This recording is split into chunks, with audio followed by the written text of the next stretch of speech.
္ဂလာပါအခုကတော့ကျွန်တော်တို့EHS Research Team ကနေမှဒီ2025ခုနှစ်မှာမတ်လ28ရက်မှာဖြစ်သွားတဲ့ဟိုစကိုင်းနဲ့မန္တလေးမှာဖြစ်သွားတဲ့ငလျင်ပြီးနောက်မှာပေါ့နော်ကျွန်တော်တို့EHS မြန်မာ Research Team ကနေမှImpact Assessment Environmental Impact Assessment နေပြီးတော့မှဒီနောက်မှာလည်းဒီလိုမျိုး sustainable recovery ဖြစ်အောင်ဘယ်လိုမျိုး recommendation တွေပေးမလဲဆိုတဲ့ပုံမှာresearch လုပ်သွားလေ research တစ်ခုရှိတယ်ပေါ့နော်အဲ့ဒီ research ကိုဒီ research မှာပါဝင်ခဲ့တဲ့EHS မြန်မာ research team ကဟိုသူတွေကနေမှshare ပေးသွားမဲ့ podcast အစီအစဉ်လေးပဲဖြစ်ပါတယ်ဟုတ်ကျွန်တော်ကတော့ဒီ EHS မြန်မာ research team မှာ intern အနေနဲ့လုပ်ဆောင်နေတဲ့ညီမင်းစိုးပဲဖြစ်ပါတယ်အမအီမန်မိတ်ဆက်ပေးပါဦးမြာဟုတ်ကဲ့ပါညီမင်းကျေးဇူးအများကြီးတင်ပါတယ်အခုလို introduction လုပ်ပေးရပါတော့ဆိုတော့အမနာမည်အီမွန်ဆိုဖြစ်ပါတယ်အမကအခုလက်ရှိ EHS မြန်မာမှာ research assistant အနေနဲ့လုပ်ကိုင်နေပါတယ်ဆိုတော့ဒီ podcast လေးကိုနားထောင်ကြမယ်ပေါ့နော်ဟုတ်ကဲ့ဆိုတော့နောက်တစ်ယောက်ကတော့ဟုတ်အမတို့ရဲ့ research assistant စုပဲဖြစ်ပါတယ်ရှင်မိတ်ဆက်ပေးပါအောင်ဟုတ်ဟုတ်ကဲ့ပါရှင်ကျေးဇူးပါအမညီမကတော့ဒီ EHS မြန်မာ research team မှာ research assistant အနေနဲ့တာဝန်ယူပြီးတော့လုပ်ဆောင်နေတဲ့ဆိုတက်ဖြစ်ပါတယ်ဟုတ်တွေ့ရမှာတာပါတယ်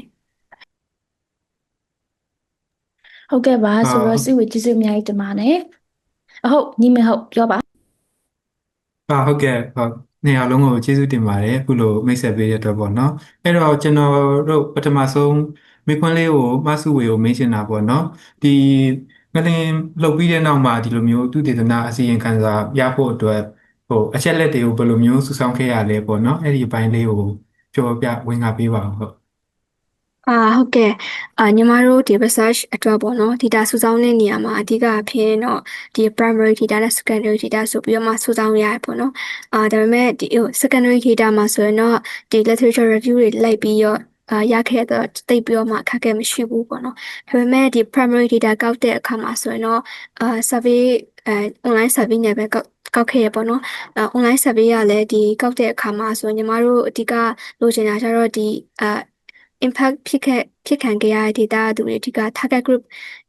ထားပြီးတော့ကောက်ခဲ့ရပေါ့နော်ဒါပေမဲ့အချိန်ကာလအဖြစ်သူတို့ရဲ့ဒီထိလွယ်ရှလွယ်ခန်းစားလွယ်ဖြစ်နေတဲ့အချိန်ဖြစ်တော့ online survey အနေနဲ့ပဲညီမတို့တခြားဒီ data ခံလူတွေနဲ့သူလည်းအပါအဝင်ပေါ်ရခဲ့ရပေါ့နော်ဒီ online survey ကိုတော့ဒီညီမတို့ဒီ AHS မြန်မာရဲ့ Facebook Telegram နဲ့ဒီLinkedIn စားတဲ့ platform တွေကနေတစ်ဆင့်ဒီ online ကနေပြီးတော့announce လုပ်ပြီးတနေ့announce လုပ်ပြီးမှကောက်ခဲ့ရပေါ့နော်စုစုပေါင်းတော့ဒီလူsurvey ဖြေရတူပေါင်း100ကျော်တော့100ကျော်ဖြေချမှုရရှိခဲ့ရပေါ့နော်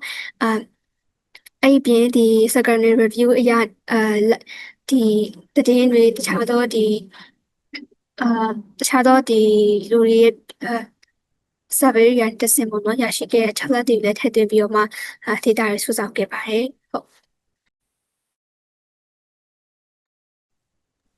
ဟုတ်ကဲ့မဆုဝေကျေးဇူးတင်ပါတယ်ကျွန်တော်သိချင်တာပေါ့နော်ဒီလိုမျိုး survey ကိုကောက်တဲ့အခါမှာsurvey ကောက်တဲ့ဖြစ်စဉ်တစ်ခုလုံးကိုရောဟိုသိချင်ကြလိမ့်မယ်လို့ထင်တယ်ပေါ့နော်အဲ့တော့အမကြီးမွန်ရောဒီ survey process ကြီးတစ်ခုလုံးကိုပေါ့နော်အနည်းချုပ်လေးပြောပြပေးလို့ရမလားဗျာဟုတ်ကဲ့ပါမိခွင့်ပေးရမိခွင့်ဒီမိခွင့်တကျေးဇူးအများကြီးတင်ပါတယ်ဆိုတော့ဘာလေးဆိုတော့ survey ကောက်တာကအမားတို့ရရှိခဲ့တဲ့ data ကပေါ့နော် survey ဖြည့်တဲ့သူ132ယောက်ရှိပါတယ်စုစုပေါင်းပေါ့နော်ဒါ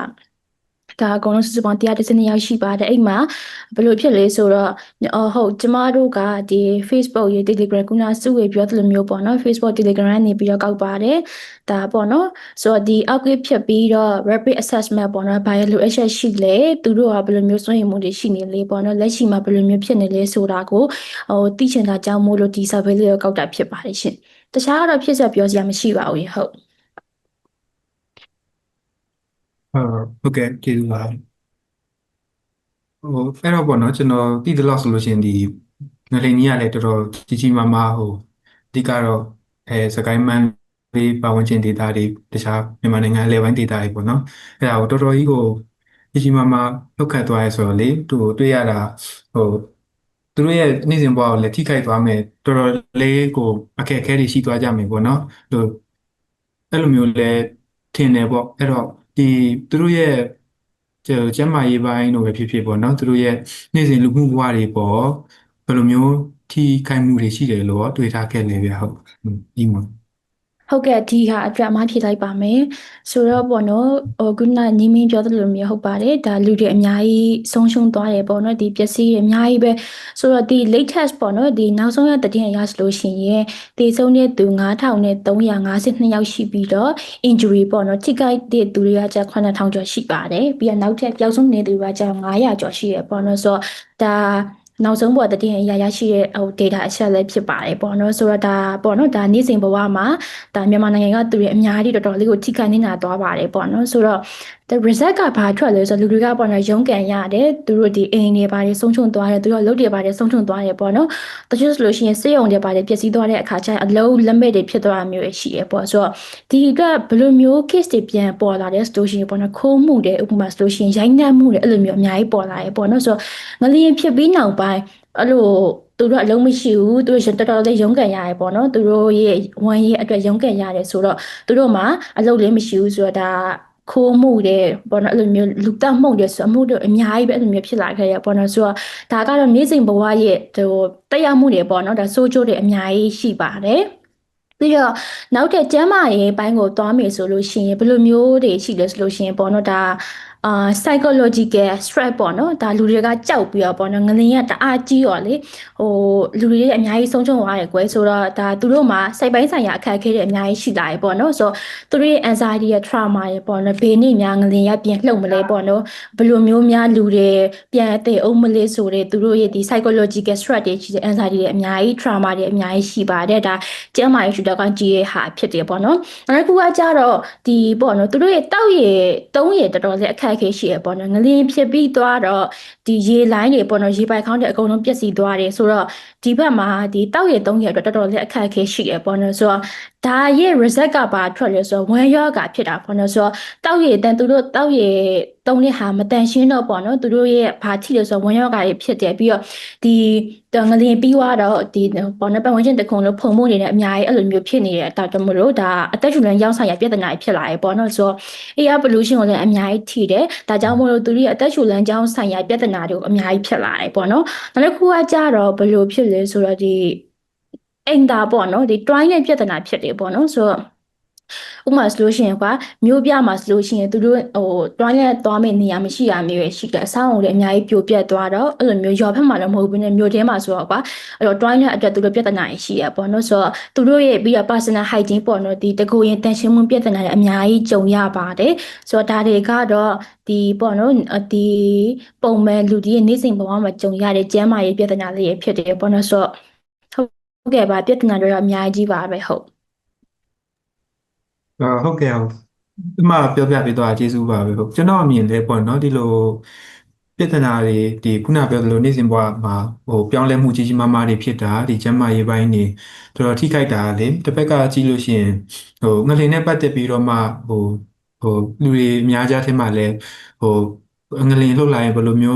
းပြင်ဆင်ရမယ်ပေါ့နော်ဒီလိုမျိုးတွေချိုးပြီးမှသိရတဲ့သူလည်းရှိနေတယ်လို့တစ်ဖက်ကလည်းမသိရတဲ့သူလည်းတော်တော်လေးများနေတယ်လို့လည်းထင်တယ်ပေါ့နော်အဲ့တော့အမဆုဝေကိုပေါ့နော်မေးချင်တာဆိုဒီလူတွေဥမာအများပြည်သူအနေနဲ့ဟောဒီလိုငလျင်တွေနဲ့ပတ်သက်ပြီးတော့မှဘယ်လောက်ထိအတိတွေရှိနေကြပြီလို့လည်းထင်လဲပေါ့နော်ပြီးတော့အခုဆိုရင်လည်းလေဒီငလျင်တွေကလည်းထပ်မံပြီးတော့ကွက်ကြားလှုပ်နေတာလည်းရှိတယ်ပေါ့နော်အဲ့တော့အဲ့ပေါ်မှာရောအမဆုဝေအနေနဲ့ဘယ်လိုထင်လဲမသိဘူးဟုတ်ဟုတ်ကဲ့မိကုန်းသက်ကျေးဇူးအများကြီးတင်ပါတယ်ဆိုတော့ဒီညီမတို့စစ်တမ်းကောက်ခဲ့တဲ့အရာပေါ့နော်ဖြေကြားတဲ့သူတွေအများစုကတော့ဒီငလျင်မဖြစ်ခင်ဘာလို့တင်လဲဆိုရဲဒီအခြေခံbasic awareness တော့သူတို့ရှိကြတယ်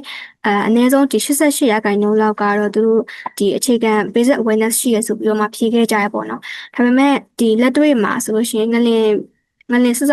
တ်တဲ့အခါကိုဘယ်လိုမျိုးပြင်ဆင်ရမလဲဆိုပြီးတကယ်အဆင်သင့်ဖြစ်နေတဲ့သူကနေပါရပေါ့နော်ဒီ64%ထပ်ပိုတဲ့ဒီစပေးဖြေခဲ့တဲ့သူတွေကသူတို့အဆင်သင့်မဖြစ်သေးဘူးဆိုပြီးတော့ဖြေခဲ့ကြတာတွေ့ရပေါ့နော်ဒါကြောင့်မလို့အခုအချိန်မှာအရေးကြီးဆုံးက ဒီ public awareness တွေအများကြီးပေးဖို့ပေါ့နော်ဒီ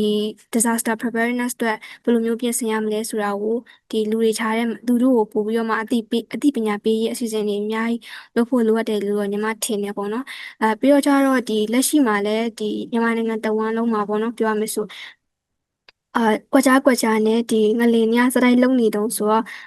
အကြံပြုချင်တာပေါ့နော်ညီမတို့ဒီ report ထဲမှာလည်းထည့်ပြီးတော့ရေးထားသလိုမျိုးဒီ early warning system ဆိုတဲ့ system တိစောက်ဖို့အတွက်လိုရလို့ထင်တယ်ပေါ့နော်ဒီမြို့ပြဒေသမှာဆိုလို့ရှိရင်တော့ဒီအချက်ပေးစနစ်တွေဒီ app ချက်ပေးစနစ်ကတော့ဒီ app နဲ့ run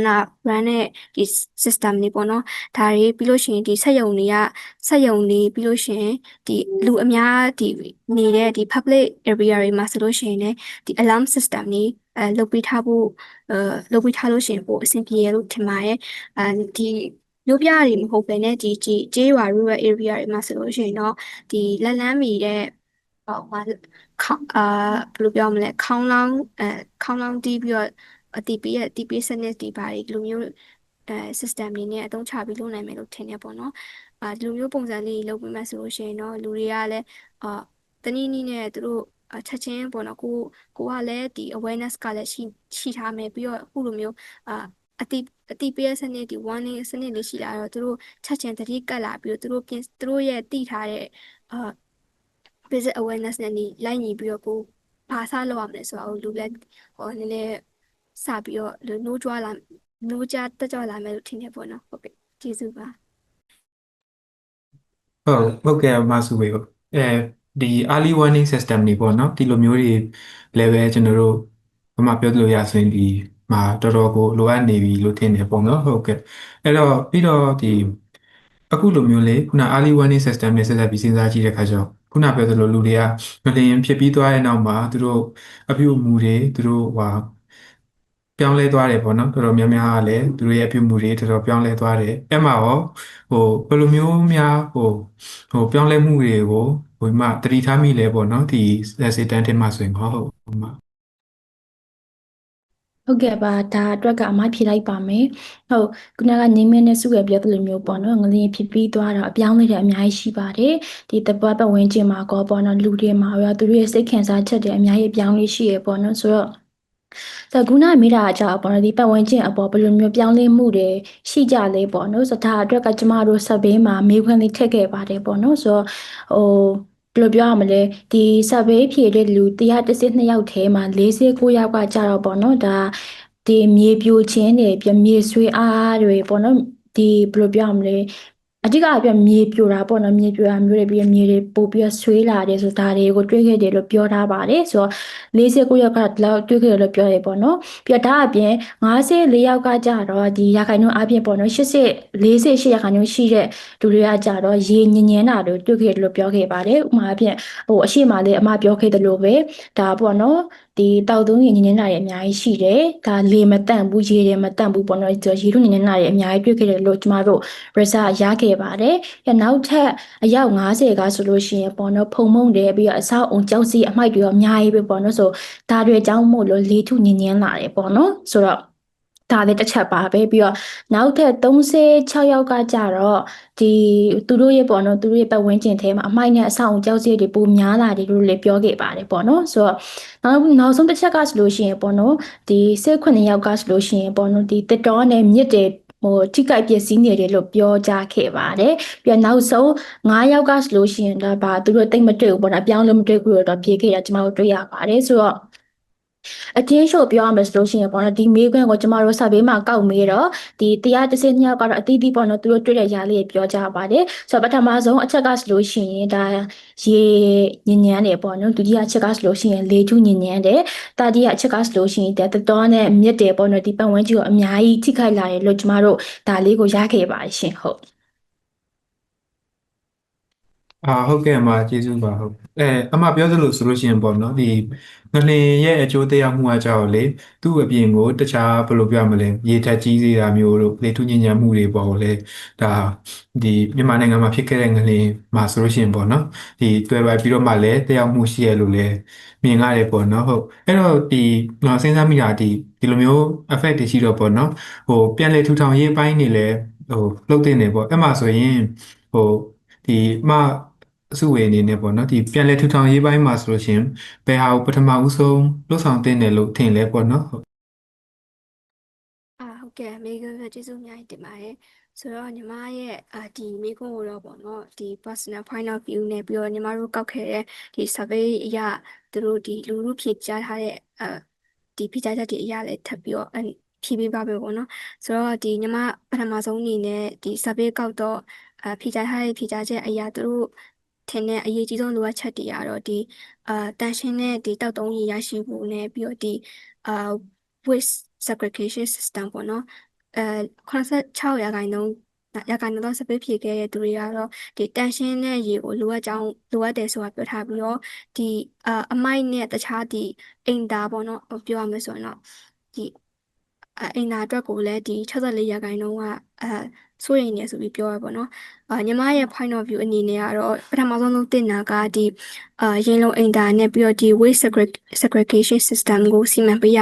အရေးကြီးဆုံးဖြစ်မယ်လို့ထင်တယ်ပေါ့နော်။ဘာလို့လဲဆိုတော့ဒီတသုံးရင်ရရှိဖို့ကလည်းဒီလူလူကျန်းမာရေးအတွက်အရေးကြီးအရာတစ်ခုဖြစ်တယ်လို့မျိုးပြီးတော့ဒီရေလုံအိမ်သားနဲ့ဒီအမိုက်ကိုလည်းတည်တည်ရှာလေးစီမံပေးမှဒီကုသယောဂနဲ့တခြားသောဒီရာသီတုပ်ကွေယောဂမျိုးတွေမဖြစ်လာနိုင်ဘူးလို့ထင်တယ်ပေါ့နော်ဟုတ်ကဲ့အမကျေးဇူးပါဒါတော့အမဒီချက်ချင်းပြန်လည်တည်ထောင်ရေးရေလိုပိုင်းမှာဘယ်လိုမျိုးလေးလုပ်ပေးတင်နေပြောသွားတာပေါ့နော်ဟုတ်အဲ့တော့ကျွန်တော်အမအီမွန်ကိုမေးချင်တာပေါ့နော်ဒီလိုရေလိုပြန်လည်တည်ထောင်ရေးလုပ်ငန်းတွေပြီးလို့ရှိရင်ရောတခြားဒီမှာပတ်ဝန်းကျင်ထိန်းသိမ်းရေးတို့ဒီရေရှိတည်တတ်မှုတွေဒါတွေလည်းအရေးကြီးရဲဆိုတော့လေဥပမာကျွန်တော်တို့ဒီလိုမျိုးဒီပတ်ဝန်းကျင်ထိန်းသိမ်းတဲ့ရေရှိတည်တတ်မှုတွေအတွက်ကောပေါ့နော်ဒီ survey ကနေမှဘယ်လိုကောက်ချက်ချာပြီးမှဘယ်လို recommendation တွေပေးနိုင်ခဲ့လဲပေါ့နော်အဲ့ဒါလေးပြောပြပေးပါဦးမှာဟုတ်ကဲ့ပါညီမဆိုတော့လေခုနကစုရပြောသလိုမျိုးပေါ့နော်ငလျင်ဖြစ်ပြီးရှင်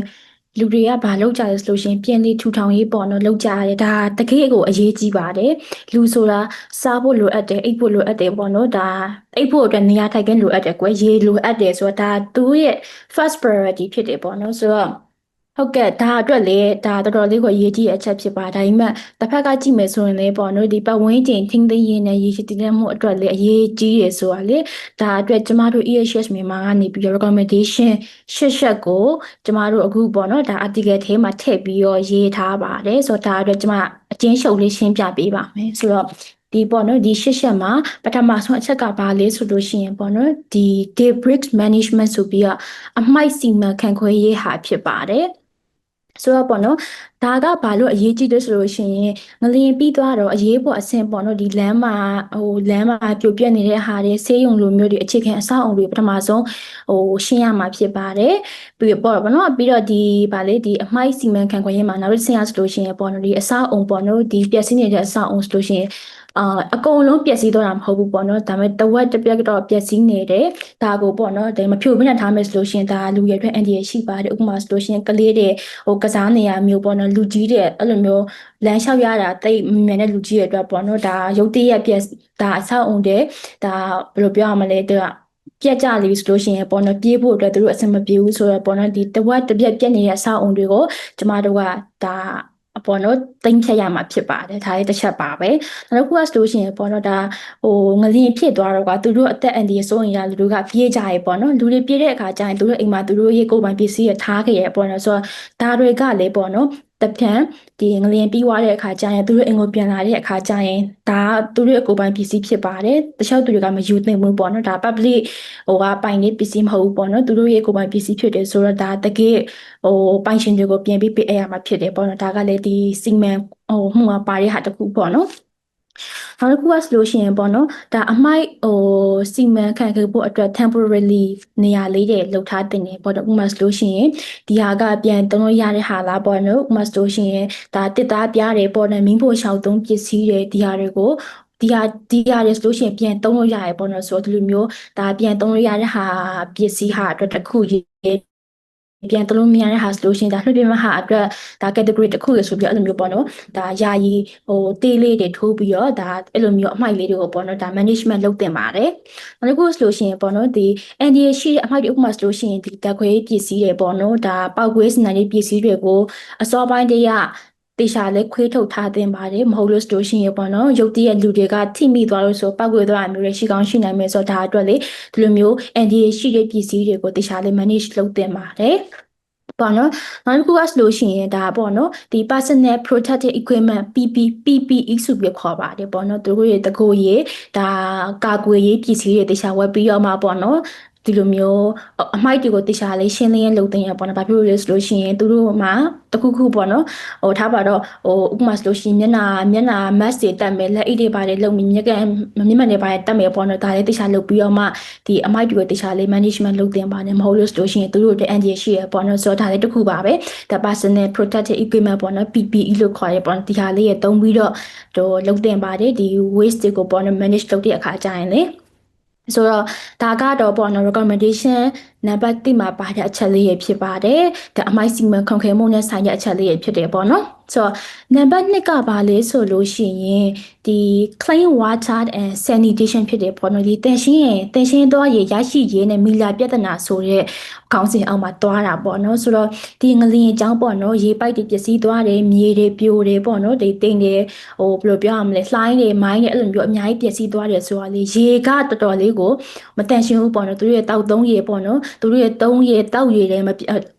မတန်ရှင်းတာတွေ့ရတယ်ပေါ့နော်ဆိုတော့ဒါအတွက်ဘယ်လိုမျိုးလုပ်မလဲဆိုလို့ရှင်ဒါဘယ်လိုမျိုးလုပ်မလဲဆိုလို့ရှင်ပေါ့နော်ကျမတို့ဒီဒါရေတောက်မယ်ဆိုလို့ရှင်ပထမဆုံးစမ်းသပ်တင်တယ်ပေါ့နော်ဆိုဥပမာလို့ရှိရင်ဒါ pH 6.5နဲ့ 8.5 ကြားမှာရှိတဲ့ရေပဲတောက်တဲ့နေပေါ့နော်ဆိုတော့ဒီလိုမျိုးlevel ရှိရဆိုတော့ကျမတို့ဘယ်လိုသိမှာလဲပေါ့နော်ဘယ်လိုသိမလဲဆိုလို့ရှိရင်ကျမတို့ဆက်လေးရရှိရပေါ့နော်ဒါကိုတိုင်းတာတဲ့ဆက်လေးရရှိပါတယ်ဒါပေမဲ့တစ်ဖက်ကကြည့်မယ်ဆိုလို့ရှိရင်အဲ့လိုမျိုးငလျင်ဖြစ်နေရဘယ်ကဘယ်လိုဆက်ကရမှာလဲပေါ့နော်ဒါကျမတို့ကဘယ်လိုခွဲမှာလဲမသိဘူးဆိုလို့ရှိရင်ပေါ့ဒါကိစ္စမရှိပါဘူးဆိုတော့အဓိကကတော့အကောင်းဆုံးတဲ့ကဆိုလို့ရှိရင်ရေကြိုတောက်တာပေါ့နော်ဒီလိုမျိုးစမ်းသပ်ဖို့ဟာခရီးရရပါတယ်မရှိဘူးဆိုလို့ရှိရင်ရေကြိုတောက်တာကအကောင်းဆုံးပဲပေါ့နော်ဆိုတော့ဒီဟာလည်းတစ်ခုပါပဲပြီးတော့နောက်ထပ်ပေါ့နော်ဒီ micro organic တွေကိုဖေရှားပေးတဲ့ဒီ water filter တွေသုံးပြီးတော့လောက်တာကတော့အကောင်းဆုံးပဲပေါ့နော်ဒီတောက်ရည်သုံးရည်အတွက်ပေါ့နော်ပို့ပြီးတက်ရှင်ဖို့အတွက်ဘာဖြစ်လို့လဲဆိုတော့အရှိမပြောရသလိုပဲဒါတောက်ရည်မတန်ရှင်တဲ့အခါကျရင်ပေါ့နော် one shot မှုတွေဖြစ်လာတဲ့ one shot မဲ့ဆိုလို့ရှိရင်အဓိကကျမတို့ကမီလာပြဿနာရှိမယ်ကွာဆိုတော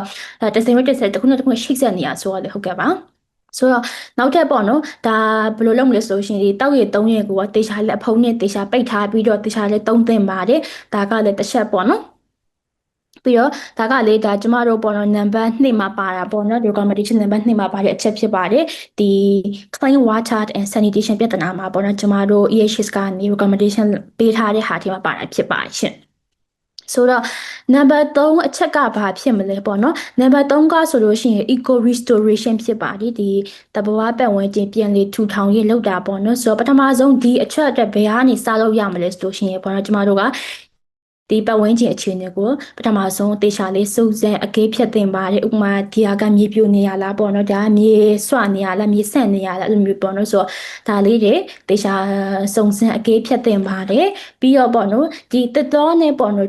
green areas တွေကိုပြန်လေထူထောင်တင်ပါတယ်ဘာဖြစ်လို့လဲဆိုတော့ဒီဟာကနောက်အနာဂတ်တော်တော်လေးအရေးကြီးရပေါ့နော်ဒါလည်းတစ်ချက်ပါပဲပြီးတော့ဒီမျက်ရည်ပေါ့နော်မျက်ရည်တွေပြီးတော့ဒီရေကန်တွေပေါ့နော်ဒါပတ်ဝန်းကျင်မှာရှိရေကန်တွေတခြားလေးထိမ့်သိတင်ပါတယ်ဒါလည်းတစ်ခုပါပဲပြီးတော့ပေါ့နော်အရှိရပြောရသလိုပဲအမိုက်တွေကိုတခြားလေးစနစ်ကျစီမံခန့်ခွဲတင်ပါတယ်နောက်ကဆိုလို့ရှိရင်ပေါ့နော်ဒီပြန်လေထူထောင်ရေးလုပ်တဲ့ခါကြရင်ပေါ့နော်ဒီ site မြေပြန်နဲ့ site မြေပြန်တွေပြန်လေထူထောင်လုပ်တဲ့နေပေါ့နော်ပြီးဒီ sustainable farming တွေလုပ်တဲ့နေပေါ့နော်ဓာတုပစ္စည်းမသုံးဘဲနဲ့ပေါ့နော်ဒီ organic ပဲတခြားသုံးပြီးတော့ဒါမြေတွေကိုပြန်ပြီးတော့ဒါပြန်လေထူထောင်ရေးလုပ်တဲ့နေပေါ့နော်ဒါကလေကျမတို့ရဲ့ဒီ eco restoration ပတ်ဝန်းကျင်ထိန်းသိမ်းရေးဆိုတဲ့ပြန်လေထူထောင်ရေးဆိုတဲ့ခေါင်းစဉ်အောက်မှာတွားတာဖြစ်ပါတယ်နောက်တစ်ခုကဆိုလို့ရှိရင်ပေါ့နော်ဒါဒီအချက်သေးမှာပဲနောက်တစ်ခုကဆိုလို့ရှိရင်ဒါတရိတ်ဆန်တဲ့တဘောကနေရလုံခြုံရေးပေါ့နော်ဒါအတွက်လေ ဒါလည်းတစ်ချက်ဖြစ်ပါတယ်ပြီးရပေါ့နော်နောက်တစ်ခုကဆိုရှင်ဒီလိုမျိုးပေါ့နော်ပြန်လဲထူထောင်လေးတွေလုပ်တဲ့အခါမှာရွာသားတွေပေါ့နော်လူငယ်တွေပြီးတော့မြို့သူမြို့သားတွေအကုန်ဝိုင်းဝန်းပြီးတော့လုပ်တင်ပါတယ်ပြီးတော့ CS ဆိုတဲ့ပေါ့နော် NGO တွေပြီးတော့ stakeholder တွေအကုန်လုံးပေါင်းပြီးတော့မှဒီလိုမျိုးဟို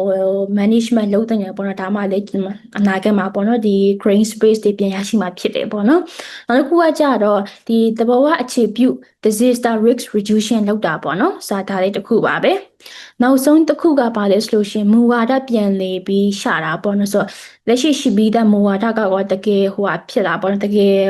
strong ဖြစ်လာပေါ့နော် strong မဖြစ်ဘူးဆိုလို့ရှိရင်ကျမတို့ကဒီ eco restoration နဲ့ဆိုင်တဲ့မူဝါဒတွေပြန်လေပြီးရှာတင်ပါတယ်ဒါကတော့ကျမတို့ရဲ့ပေါ့နော် recommendation number 3ဖြစ်ပါတယ် number 3ကတော့ eco restoration ဖြစ်တယ်ပေါ့နော်ဟုတ်ကဲ့ပါဆိုတော့ okay ဆိုတော့ခုနပြောရတဲ့ကျမ number 3အချက်ဖြစ်တယ်ပေါ့နော်ဆိုတော့ number 4ကိုကြည့်ရအောင် number 4ကဘာဖြစ်မလဲဆိုတော့ကျမတို့ရ article မှာထည့်ထားတဲ့ number 4အချက်ကဆိုလို့ရှိရင်ဒီ community based disaster management ပေါ့နော်အတူချုပ်ပြောမယ်ဆိုရင်တော့ CBDM ဖြစ်ပါတယ်ဒါကတော့ဒီပေါ့နော်ဒီလူထုအများအပြားကိုတူတူတစည်းတဲ့တခြားတိုးပွားစီပြီးတော့တဘွားဘေးအန်ဒီတွေကိုကိုယ်တိုင်ထိရောက်စွာကိုင်တွယ်နိုင်စေတဲ့အခြေခံအချက်ဖြစ်ပါတယ်ဆိုတော့ဒါပေါ့နော်ဒီ CBDM မှာပါတယ်ပါမလဲပေါ့နော်ပထမဆုံးကတော့ဒီရဲရွာအဆင့်ပေါ့နော်ဘေးအန္တရာယ်ကကွယ်ရဲကော်မတီတည်ထောင်ပြီးတော့တခြားလေးအစီအစဉ်တကျသတ်မှတ်ထားတင်ပါတယ်ပြီးရင်ပေါ့နော်ဒီကိစ္စမှာဒါလူထုပါဝင်မှုအများအပြားလိုအပ်တယ်ပေါ့နော်ဥပမာဆိုလို့ရှိရင်လူငယ်အဖွဲ့အစည်းဖြစ်မလားလူကြီးအဖွဲ့အစည်းဖြစ်မလားပေါ့နော်ကျန်းမာရေးအဖွဲ့တွေဖြစ်မလားဒါသူတို့တွေပါဝင်တင်ပါတယ်ပြီးရင်တခြားပေါ့နော်တခြား NGO အဖွဲ့အစည်းတွေဒါ stakeholder တွေပေါ့နော်ဒီလက်တွေ့မှာလုပ်နေတဲ့သူတွေ on ground မှာဖြစ်နေတဲ့သူတွေပေါ့နော်ပြီးတော့ဒီအစိုးရအဆင့်သူတို့တွေရောအကုန်လုံးပေါ့နော်တေချာအချင်းနှိမ့်နိုင်ပြီးတော့အကုန်လုံးပါဝင်တင်ပါတယ်ဒါလူထုရဲ့ရပါဝင်မှုအချက်ဖြစ်ပါတယ်ပေါ့နော်နောက်တစ်ခုကဆိုလို့ရှိရင်အရေးပေါ်တုံ့ပြန်မှုဖြစ်တယ်ပေါ့နော်ဆိုတော့ဒီလိုမျိုးဒီ CBDM လုပ်ချင်အပြင်ပေါ့နော်ဘယ်လိုမျိုးအကျိုးသက်ရောက်မှုတွေရှိလဲဆိုတော့ပထမဆုံးပေါ့နော်ဒါငလျင်ဖြစ်သွားတဲ့အခါကျရင် KC ရဲ့လုပ်ရတယ်ပြီးတော့အစားအစာတွေဖြန့်ဝေရတယ်ပေါ့နော်ပြီးတော့အသက်တွေပေးရတယ်အိမ်ယာတခြားလေးစီစဉ်ပေးရတာမျိုးရှိတယ်ဆိုတော့ဒီလိုမျိုးပေါ့နော်အရေးပေါ်အကူအညီတွေလိုအပ်တဲ့အခါကျရင်ဒါ CBDM ကတကယ်ကိုဒါအမြန်ဆုံးပေါ့နော်တကယ်ဒီကိုနေတဲ့တခြားနဲ့တခြားလေးအကူအညီပေးနိုင်နေပေါ့နော်ဘာဖြစ်လို့ဆိုတော့စုစည်းတဲ့နေရာဒီမှာရှိတယ်ပေါ့နော်လူတွေကကြတော့ဆိုတော့ဒီလိုမျိုးအရေးပေါ်တုံ့ပြန်မှုမှာလေဒါ CBDM ကတကယ်ကိုပေါ့နော်အသုံးဝင်နေပေါ့နော်နောက်တစ်ခုကဆိုလို့ရှိရင်ပေါ့နော်ဒါပေါ့နော်တေချာလေး data ကောက်ပြီးတော့ပေါ့နော်ဘယ်လိုမျိုးနေရာတွေ NDA ရှိတယ်ဘယ်လိုမျိုးနေရာတွေကNDA မရှိဘူးပေါ့နော်လုံခြုံနေဆိုတဲ့ဟာလေးကိုတေချာလေး data ကောက်ပြီးတော့ဒီရက်သူရောသားတို့တေချာလေးကိုယ်တိုင်ပေါ့နော်သတ်မှတ်ထားတဲ့ပါတယ်တေချာလေးပြောပြထားတဲ့နေပေါ့နော်ပြီးတော့ဘယ်လိုဖြစ်မလဲဆိုတော့ဒီCBDN လုတ်ချင်အပြင်ပေါ့နော်ဒီအသက်အန္တရာယ်ကာကွယ်တဲ့ဟာတွေပေါ့နော်ဒါတွေကိုအများကြီးလုပ်ပေးနိုင်တယ်ပြီးတော့ပေါ့နော်ဒီလူတွေကြားမှာပေါ့နော်ဒီရက်ရွအတွင်းမှာယုံကြည်မှုပို့ပြီးအားကောင်းစေနိုင်ပါတယ်ပြီးရင်ပေါ့နော်ဒီရေရှည်တည်တံ့ခိုင်မြဲမှုနဲ့ resilient ကိုပို့ပြီးတိစောက်ပေးနိုင်ပါတယ်ဆိုတော့ဒါတွေကပေါ့နော်ဒါ CBDN လုတ်ချင်အားအဖြစ်ရရှိနိုင်တဲ့အကျိုးကျေးဇူးတွေဖြစ်တယ်ပေါ့နော်ဒါအချက်ကဆိုလို့ရှိရင်ကျမတို့အကြံပြုချက်နံပါတ်4မှာထည့်ထားတဲ့အချက်ဖြစ်ပါတယ်ဆိုတော့နံပါတ်5ကဘာဖြစ်မလဲနံပါတ်5ဆိုလို့ရှိရင်ပေါ့နော်ဒီ early warning system ပေါ့နော်ဆိုတော့အရှိမလေးညီမလေးစုဝေပြောထားတယ်ပေါ့နော်ဒီ early warning system ကြိုတင်အသိပေးစနစ်ပေါ့နော်ဒီဟာကတော့ကျွန်မမပြောတော့ပါဘူးဘာဖြစ်လို့ဆိုတော့အရှိကလေညီမလေးစုဝေရှင်းပြပြီးသားဆိုတော့လေဆိုတော့ဒီဟာလေးကိုကျွန်မကြော်လိုက်ပါမယ်ဆိုတော့ဒါပေမဲ့ဒီ early warning system ဆိုလို့ရှိရင်ပေါ့နော်ဒါကျွန်မတို့ EHS ကပေးတဲ့ recommendation နံပါတ်5အချက်ဖြစ်တယ်ပေါ့နော်နံပါတ်6ကဘာဖြစ်မလဲနံပါတ်6ကဆိုလို့ရှိရင်ပေါ့နော် post earthquake need assessment ဖြစ်ပါတယ်ဆိုတော့ဒီငလျင်လုပ်ပြီးသွားတဲ့နောက်မှာပေါ့နော်ဘယ်လိုမျိုး assessment တွေလိုမလဲပေါ့နော်သူတို့ရဲ့တကယ်လိုအပ်ချက်ကဘာတွေဖြစ်မလဲဆိုတာကိုကျမတို့ကလိုက်လံရှာဖွေရဲ့အချက်ဖြစ်ပါတယ်ဒါကလည်းတကယ်ရေးကြည့်ပေါ့နော်ဒါကြောင့်မို့လို့ကျမတို့ recommendation တာအနေနဲ့ထည့်ထားပါတယ်recommendation အနေနဲ့ထည့်ထားရပေါ့နော်ဆိုတော့ပထမဆုံးဒီလိုမျိုးဒါ post earthquake need assessment မှာပထမဆုံးဘာလုပ်တင်လဲဆိုလို့ရှိရင်ပေါ့နော်ဒါအရေးပေါ်ပေါ့နော်ရေရှည်လိုအပ်ချက်ကိုစနစ်တကျသတ်မှတ်ထားတဲ့နေပေါ့နော်ပထမဆုံးအချက်ကဆိုလို့ရှိရင်ဒုတိယအချက်ကဆိုလို့ရှိရင်ဒါပေါ့နော်ဒီမြန်မာနိုင်ငံမှာပေါ့နော်မြေပေတဲ့အခြေအနေကဘယ်လိုမျိုးရှိလဲပြီးတော့လမ်းကြောင်းကဘယ်လိုမျိုးရှိလဲဆိုတာကိုတခြားလေဒီပေါ့နော် data တွေရှာပြီး resources တွေတခြားလေးရှာမဲ့တင်ပါတယ် နောက်တစ်ခုကဆိုလို့ရှိရင်ပေါ့နော်အထောက်အထားကိုတခြားတဲ့ data ပေါ်အခြေခံပြီးတော့ပေါ့နော်အရေးပေါ်လိုအပ်ချက်တွေပြီးအမိုက်ဘယ်လိုရှင်းရမလဲရေသန့်စင်အောင်ဘယ်လိုလုပ်ရမလဲကျန်းမာရေးဝန်ဆောင်မှုဘယ်လိုပေးရမလဲဆိုတဲ့ဟာတွေကိုတခြားတဲ့ပြောသင့်တယ်ပေါ့နော်ဒီဟာကလေဒါ post outbreak need assessment မှာပါတဲ့အချက်လေးဖြစ်ပါတယ်အခုကဆိုလို့ရှိရင်ပေါ့နော်ရေရှည်တင်တဲ့ခိုင်မြဲမှုပေါ့နော်စီမံချက်တွေအတွက်လေrecovery အတွက်ပေါ့နော် resilient အတွက်လေဒါကိုသုံးနိုင်တယ်ပေါ့နော်ဒါ post outbreak need assessment ကဒါတွေကိုအထောက်ပံ့ပေးနိုင်ပါတယ်ပြီးရင်ဒီ data ခံလူထုပေါ့နော်မျိုးသမီးကလေးငယ်တကယ်မတန်ဆွမ်းတဲ့သူတွေပေါ့နော်ဒီလိုမျိုးအခွင့်အရေးနေပါတဲ့သူတွေအတွက်ပေါ့နော်တခြားလေးအကျိုးသက်ရောက်မှုရှိအောင်တကယ်လေဒါ inclusive recovery ဖြစ်အောင်လုပ်နိုင်တယ်ပေါ့နော်ဒီလိုမျိုး assessment လုပ်ခြင်းအပြင်ဒါကြောင့်မို့လဲကျမတို့ EHS ကနေပြီးတော့ပေါ့နော်ဒါ survey လေးကောက်ပြီးတော့ဘယ်လိုမျိုး recommendation ပေးရမလဲဆိုတာဟာလေးကို article လေးထုတ်နိုင်ခဲ့တာဖြစ်တယ်ပေါ့နော်ဆိုတော့ဒါကလေကျမတို့လုပ်တဲ့ဟာနဲ့တော်တော်လေးကိုက်နေနေပေါ့နော်နောက်တစ်ခုကဆိုလို့ရှိရင်ဒါပေါ့နော်မြန်မာနိုင်ငံမှာရှိရပေါ့နော်ဒီ sustainable recovery ကိုဘယ်လိုမျိုးလုပ်မလဲဆိုတာပေါ့နော်ဒီအချက်တွေကိုလေကျမတို့တခြားလေး assessment လုပ်ပြီးတော့ကောက်ချင်အဖြစ်ပေါ့နော်ဒီကတော့တော်တော်လေးအရေးကြီးတယ်ပေါ့နော်ဒီလိုမျိုးလုပ်ချင်အဖြစ်ကျမတို့ရေရှည်မှာရောရေတိုမှာရောပေါ့နော်ဒါတကယ်လိုအပ်နေတဲ့အချက်တွေကိုတခြားလေးသိနိုင်ပါတယ်ဒါကတော့ဒီအကြံပြုချက်နံပါတ်6မှာပါတဲ့အချက်ဖြစ်ပါတယ်ပေါ့နော် post acute assessment ဖြစ်တယ်ပေါ့နော်ဆိုacute ဖြစ်သွားပြီးတော့ဒီတကယ်လိုအပ်နေတဲ့ဟာလေးကို assessment လုပ်တဲ့အချက်လေးဖြစ်တယ်ပေါ့နော်ဆိုတော့နောက်တစ်ခုကဆိုလို့ရှိရင်နံပါတ်ခွင်ကဆိုလို့ရှိရင်ပေါ့နော်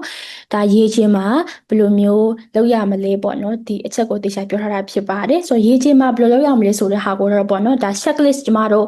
ဒါchecklist နဲ့တေချာလေးစရင်းလုပ်ပြီးတော့ရေးထားရပေါ့နော်ဆိုတော့နံပါတ်8မှာဆိုလို့ရှိရင်ပေါ့နော်ဒါခုနကပြောရတဲ့ဒါ CBDM ဆိုတဲ့အချက်ကိုတစ်ဆင့်ရှင်းပေါ့နော်တခါတည်း guide နဲ့ပေးပြီးပြောထားတာဖြစ်ပါတယ်ဆိုတော့ဒီ recommendation number 7နဲ့8ကိုဆိုလို့ရှိရင်ကျွန်မကတော့ဒီပေါ့နော် article လေးဖတ်ပြီးတော့ကျွန်မ recommend လုပ်ပါတယ်ဆိုတော့ဒီလိုမျိုးရှင်းပြခြင်းအပြင်နည်းနည်းလေးရှုပ်ကောင်းရှုပ်နိုင်ရပါတယ်ကြောင့်မို့လို့စာကိုကျွန်မတို့ပေါ့နော်ဒီ publish လုပ်ထားတဲ့ article လေးကိုတေချာလေးဖတ်ပြီးတော့ကျွန်မ recommend လုပ်ပါတယ်ရှင့်ဆိုတော့ဒါကတော့ဒါကျွန်မတို့ EHS ကနေလုပ်ထားတဲ့ပေါ့နော် recommendation အချက်8ချက်ဖြစ်ပါတယ်ရှင့်ဟုတ်ကဲ့ပါညီမဆိုတော့အမဘက်ကတော့ဒီမိခွန်းကတော့တောက်ပေးပေါ့နော်ဟုတ်ကဲ့အမကျေးဇူးပါဟုတ်ဒါလေးတွေကတော့အမတို့ရဲ့ EHS ဘက်ကနေမှဒီအကွေးနဲ့ပတ်သက်ပြီးတော့မှအနာဂတ်မှာဟောဒီလိုမျိုးတွေဖြစ်လာခဲ့ရင်မဖြစ်ဖြစ်ဒီအခုလက်ရှိအခြေအနေကိုပေါ့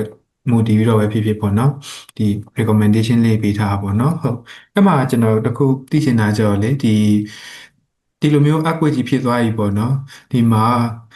ဒီလိုမျိုးဥမာလူသူ့အနေနဲ့လည်းမတင်မှတ်ထားတဲ့ကြီးကြီးမားမားတဘာဝပတ်ဝန်းကျင်ဆိုင်ရာအနေအကြီးတစ်ခုကိုကြုံလိုက်ရပြီပေါ့နော်အဲ့တော့အခုပေါ့နော်နောက်ထပ်သူတို့တွေအနေနဲ့စိတ်ထဲမှာရောဘယ်လိုမျိုးလဲဒီလိုမျိုးကြီးတွေဒီလိုမျိုးတဘာဝပတ်ဝန်းကျင်ဆိုင်ရာဘေးရန်တွေကိုဆက်ပြီးတော့မှဟိုကြုံကနိုင်ချေဘယ်လောက်ရှိလဲပေါ့နော်စိုးရင်ကြတဲ့သူတွေရောဥမာဘယ်နေရာခိုင်နှုန်းလောက်ရှိလဲပေါ့နော်ဒီလိုမျိုးလေးတွေကိုရောအမစုဝေပြောပြပေးလို့ရမလားဗျဟုတ်ကဲ့ရပါရှင်ဆိုတော့ဒီညီမတို့ကောက်ယူခဲ့တဲ့စစ်တမ်းအရပေါ့နော်ဒီ95% တော့ဒီ survey ဖြစ်ဆိုတဲ့သူတွေကတဘာဝပုံကြီးထိခိုက်မှုနဲ့ပတ်သက်ပြီးတော့အရန်ကိုအလိုမင်းစိုးရိမ်နေရဆိုပြီးတော့မှလူရလက်ရရှိခဲ့ရပေါ့နော်အထူးသဖြင့်ဒီနောက်ထပ်ဒီလိုမျိုးငလျင်ဖြစ်နိုင်ခြင်းဒီမုန်တိုင်းတခြားသောဒီ natural disaster ဖြစ်နိုင်ခြင်းအလိုမင်းစိုးရိမ်ကြရင်ဒါလည်းဒီလူလူကပေါ့နော်တဘာဝပုံဝင်ခြင်းနဲ့ပတ်သက်ပြီးတော့ဒီတဘာဝပေးဟန်တရားတွေကိုစတင်ပြီးတော့သူတို့ concern ဖြစ်လာကြတယ်လို့လည်းခေါ်ဆိုနိုင်တယ်ပေါ့နော်အခုလိုမျိုးဒီ77.7 magnitude နဲ့ဒီငလျင်ကြီးမဖြစ်ပွားခင်ကတော့ပေါ့နော်ညီမတို့နိုင်ငံမှာဆိုရင်တဘာဝပတ်ဝန်းကျင်နဲ့ပတ်သက်ပြီး concern ဖြစ်တာနဲ့ပါတယ်နေပါရပေါ့နော်ပြီးလို့ရှိရင်သူတို့ဒီ individual participation ဆိုတာလည်းဒီ30မှာဆိုရှင်ဒီ3-4လောက်ကပဲလောက်တာများတယ်ပေါ့နော်ဆိုတော့ဒီလိုမျိုးဒီအကွက်ဖြစ်သွားခြင်းကလည်းညီမတို့ဒီညီမတို့နိုင်ငံမှာဆိုလို့ရှိရင် environment ကလည်းညီမ concern ဖြစ်စရာတစ်ခုဖြစ်တဲ့ဆိုတဲ့အကြောင်းကိုလူတွေကို warning ပေးရဆိုတဲ့သဘောနဲ့တက်ရောက်သွားရပေါ့နော်ညီမကတော့အဲ့လိုမျိုးမြင်ပါတယ်ကဲကျေးဇူးပါဟုတ်ကဲ့အမဟုတ်ဒီဟိုပြောပြပေးရကျေးဇူးပေါ့နော်ဒီဥမာကျွန်တော်တခုစဉ်းစားမိတာကျတော့ဒီလိုမျိုးဒီလူတွေကဥမာစိုးရင်ပူပန်မှုတွေရှိနေပြီပေါ့နော်ဒါဆိုလို့ရှိရင်ဥမာလူဥမာဒီ the whole group တစ်ခုလုံးအနေနဲ့ဥမာဝါရီရှိနေပြီဆိုတော့လေဒီဥမာကျွန်တော်တို့နိုင်ငံအနေနဲ့လည်းမူဝါဒပိုင်းဆိုင်ရာအရာကော ဥပမာဘယ်လိုမျိုးတွေကိုပြုပြင်ပြောင်းလဲမှုတွေလုပ်သင့်လဲပေါ့နော်ဒါတော့အမကြီးမွန်ကိုမေးချင်တာပေါ့နော်အမခုနပြောထားတဲ့ recommendation လေးတွေရောပြောထားရဲဆိုတော့ဒါလေးကိုဘယ်လိုမျိုးမူဝါဒလေးရှိလဲပေါ့နော်ဟုတ် recommend ပေးလဲပေါ့ဟုတ်ကဲ့ပါညီမဆိုတော့ဒီမိခွန်းအတက်ကလေးကျမတို့စာပေးမှာထည့်ထားရေပေါ့နော်ဟိုဒီစစ်တမ်းအရာပေါ့နော် survey အရာပေါ့နော်နောက်ထပ်ဒီပေါ့နော်ကြုံလာမဲ့ဘေးအန္တရာယ်ဘယ်လိုမျိုးကြိုတင်ကာကွယ်ဖို့အတွက်မူဝါဒဘယ်လိုမျိုးပြောင်းလဲဖို့လိုအပ်မလဲဆိုတဲ့မိခွန်းလေးကိုကျမတို့စာပေးမှာမေးထားတာဖြစ်ပါတယ်ဆိုတော့ဒါအတွက်ဘယ်လိုမျိုး result ရခဲ့လဲဆိုလို့ရှိရင်ပေါ့နော်ဆိုတော့ဒီစာပေးဖြည့်တဲ့သူ112ယောက်ထဲမှာ96ယောက်ကဆိုလို့ရှိရင်ပေါ့နော်ဒါဘေးအန္တရာယ်အတွက်ပေါ့နော်လူထုပညာပေးမှုကိုပို့ပြီးတော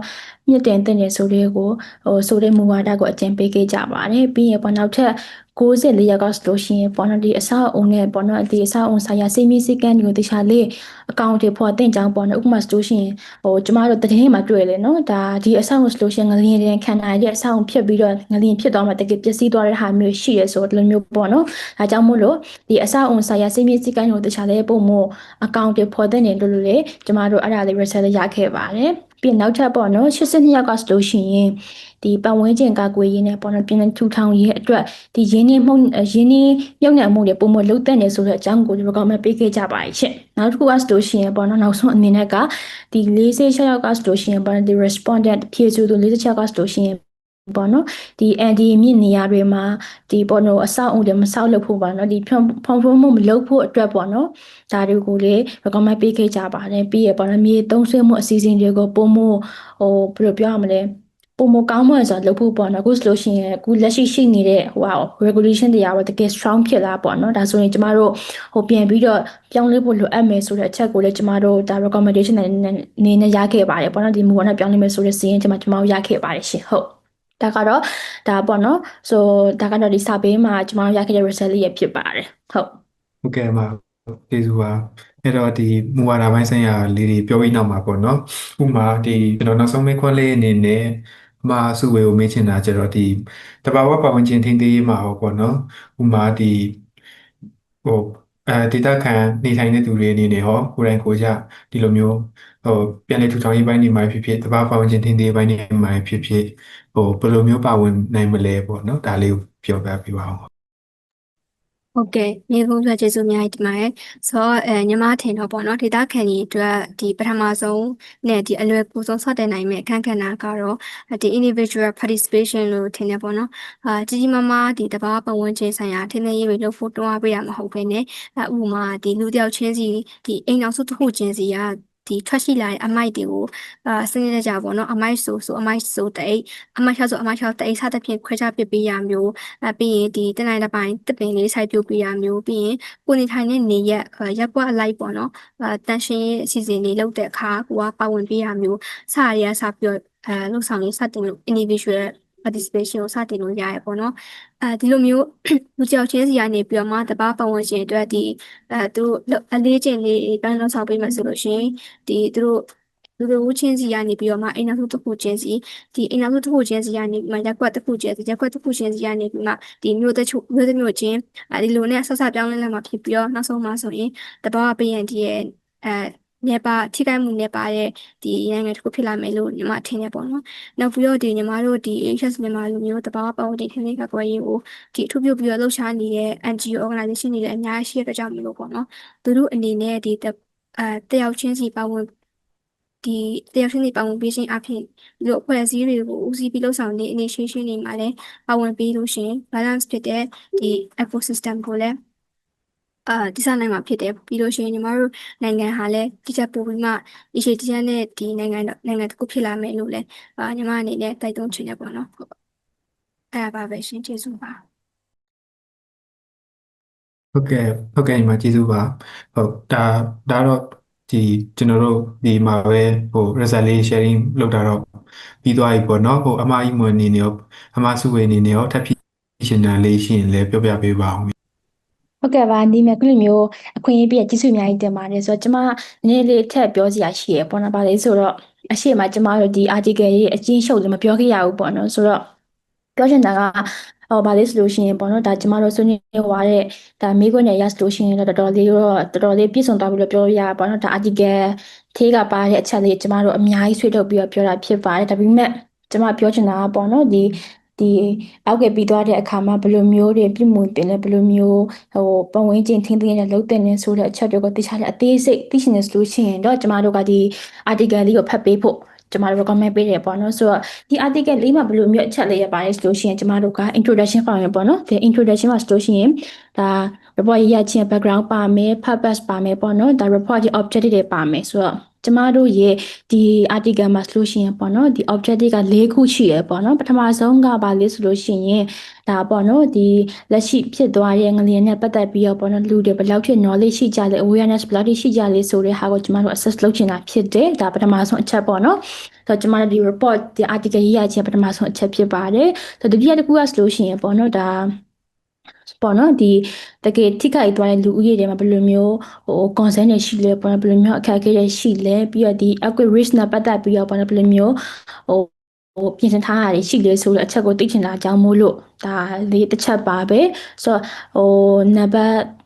3ကဆိုလို့ရှိရင်ပေါ့နော်ဒါဒီဘယ်လိုပြောရမလဲဒီ upgrade ဖြစ်သွားတဲ့နောက်မှာပေါ့နော်ဒီတပတ်ပတ်ဝန်းကျင်ဆိုင်ရာ